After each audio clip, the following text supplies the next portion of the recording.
I found a coffin in the woods. Written by J.D. Lord 5536. As a 10-year-old, as most can admit, I had an overactive imagination. Although I can't prove what I saw those nights was real, this story shaped who I am today, and the eagerness to share this story has sunk as deep as a National Geographic treasure hunter ship in the ocean. In seeing all you share your stories of disdain, it makes me feel almost normal for experiencing that fateful night. It was my 10th birthday. I had only a few friends at the time, and to this day, I can't believe anyone showed up with the theme being Ben 10. There were 4 of us, those being me, Alex, Sarah, and Tom.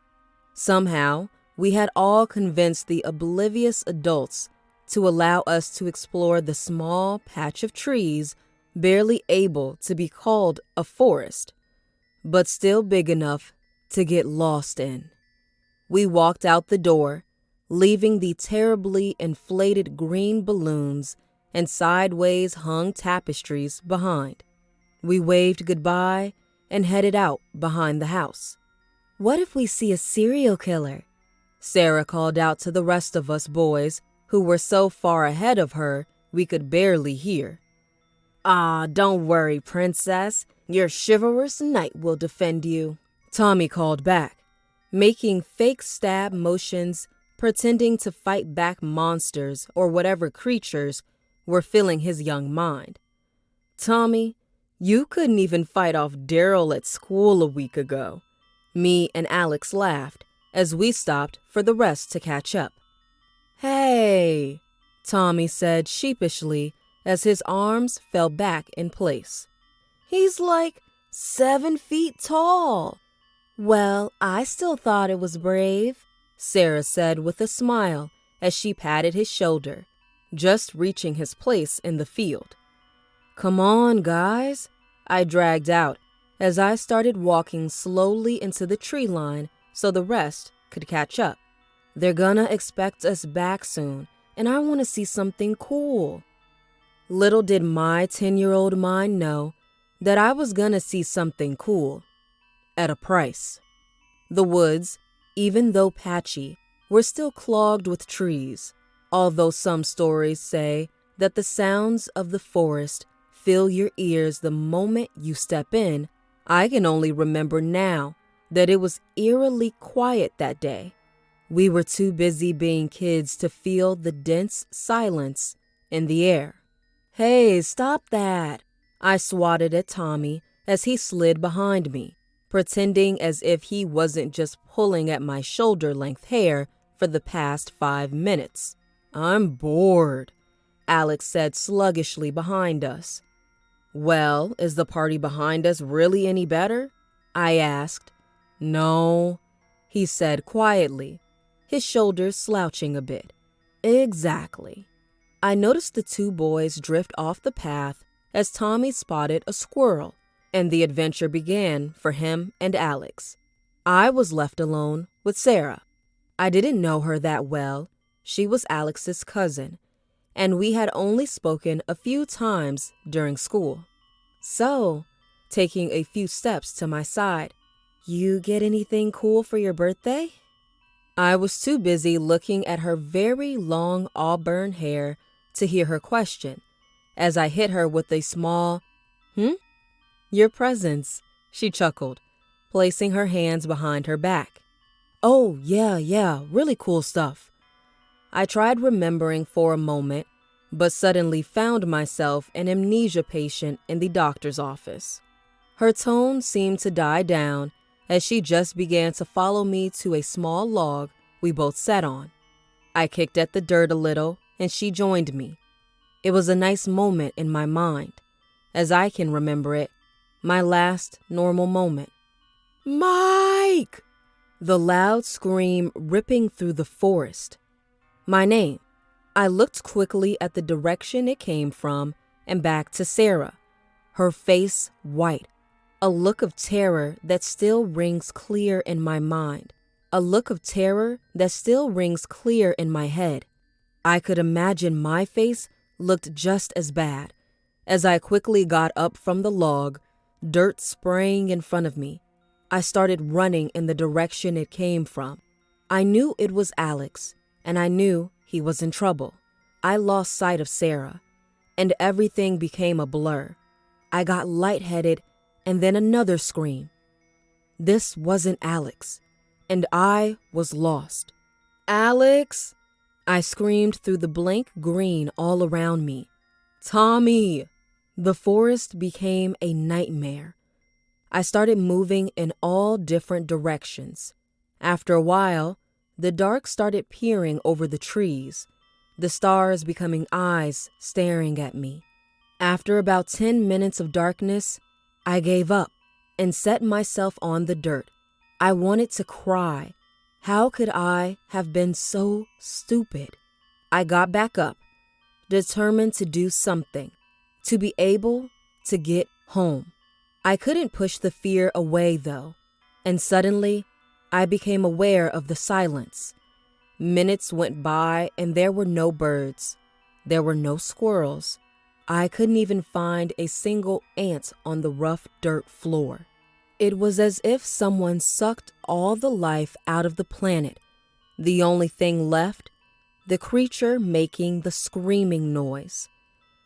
I took another step and tripped, a small root catching my feet. That was the last straw. I broke down crying.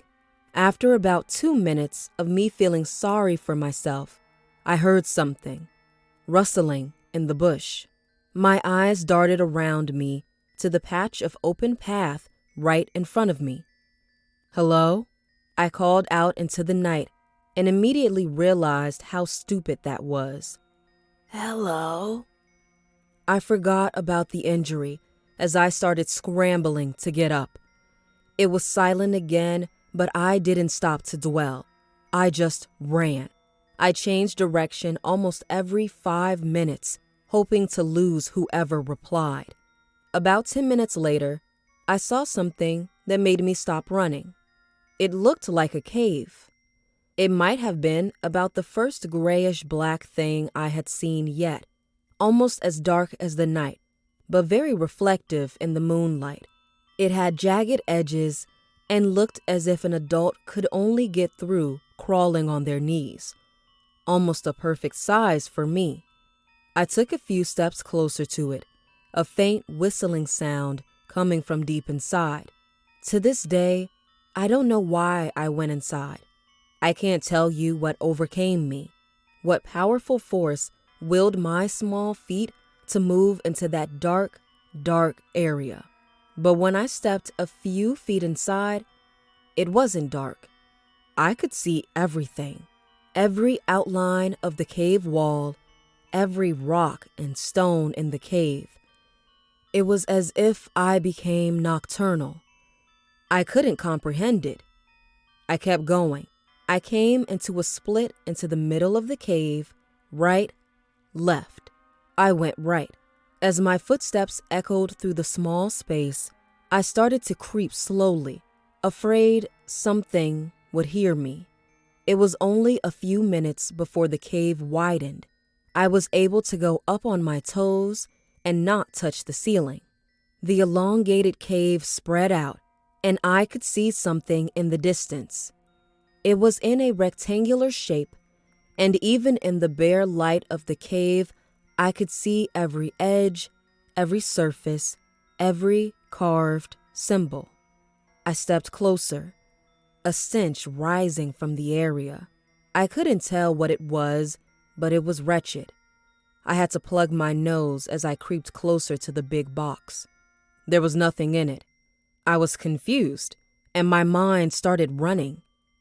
What was that smell? What was that smell? What was that smell? I looked ahead of me, as I was previously oblivious to anything but the box. I found the smell. Bodies.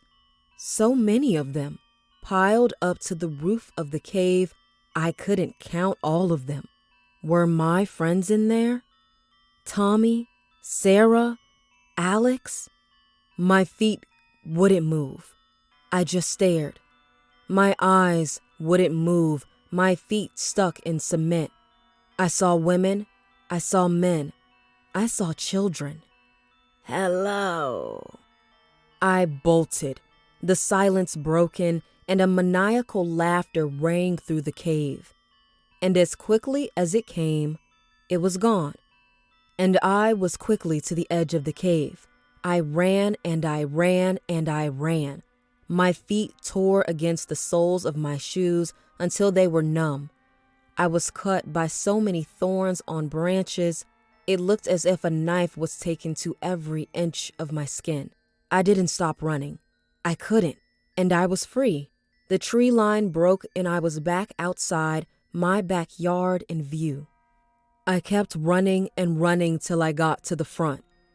There were cop cars, and I could see all the parents talking to the police. Alex and Sarah huddled next to theirs. My mom saw me, and I collapsed into her arms. We started crying, and neither of us said a word. The silence didn't last long, though. "Tommy?" I heard a woman cry out next to me. "Where's my boy?" Tommy's mom was now screaming frantically as her husband tried to contain her, both their faces damp in the glow of the moon. "My boy! Tommy!" Tommy never came home. Thank you for listening to With Love and Chills. If you like scary stories and cautionary tales, please like and subscribe for more.